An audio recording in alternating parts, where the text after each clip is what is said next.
Well, obviously, we saw Nathan Ake score. He's one of the new summer acquisitions. Strong rumours going around, probably stronger than what a rumour is.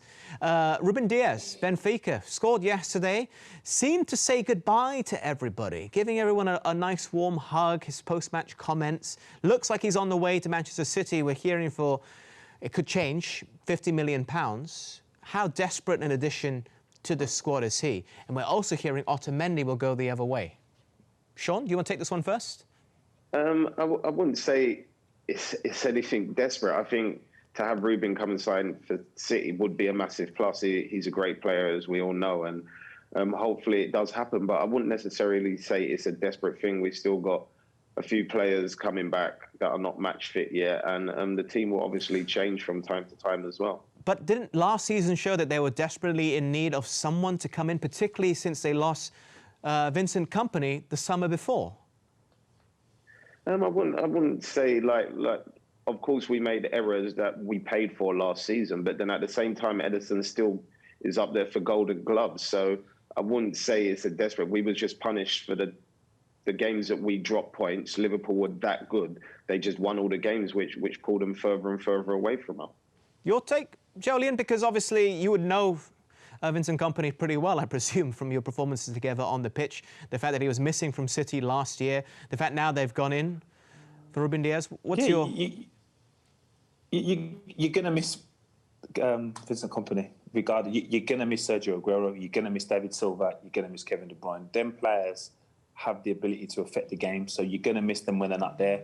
But in regards to what Sean said, City had the most clean sheets last season, so it wasn't a disaster. Yes, they wasn't able to rely on the defence as much as Liverpool was, but that was due to players being injured as well. Ruben Dias is obviously a winner in regards to his Benfica era, so he's coming in with a winning mentality. Can he kind of step in and fill the void that Vincent Kompany has left?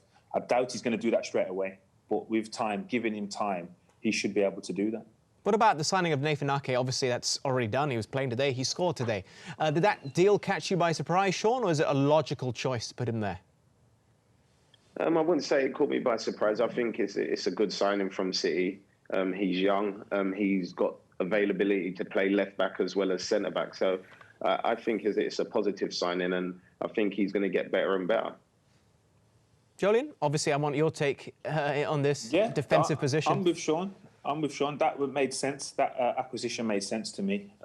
Yes, we know Laporte is possibly the most dominant defender, central defender City have, but signing Ake made sense. And with Dias again coming in, I see Dias and Laporte being the partnership, and Ake potentially moving to left back and being that kind of position there, that reliable figure in that position. I think as we get to the latter stage of the season and competitions, and it's a more of a man-for-man basis, we won't then see the likes of exposure in them wide areas. We'll see a more of a tight-knit group, and Pep's obviously like to go with a three at the back at times, so it gives him the option to then put Ake in, Laporte, and potentially Ruben Dias, sorry. Now, obviously, we know Pep loves to tinker around and change things, sometimes to his own detriment, like in the Champions League, thinking a bit too much. But for you, if you had to pick a back three or back four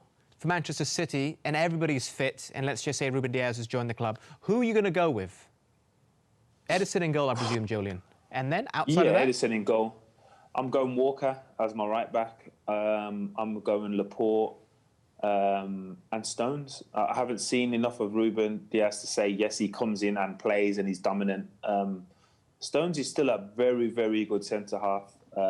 Yes, he's still relatively young in regards to experience and the years that regarded as a defender's best years. I didn't actually go to Man City until I was 27. Van Dijk was a similar age. Vinny's best years were considered when he was 27, 28. Stones is 26, so potentially he's going into the best years of his career. And then I would leave Ake at left back. I think he's a bit more reliable defensively than any other left back we have at the club. I wasn't expecting Stones' name to be included there. Sean? I think I'm going to echo what Jolien says. Stones, for me, just needs them run of games. Some of the games that he did start last year and came in there. His mistakes sometimes got punished for, but I watched him in the last game that City played, and I thought he did really well, and I'm hoping to see more of him.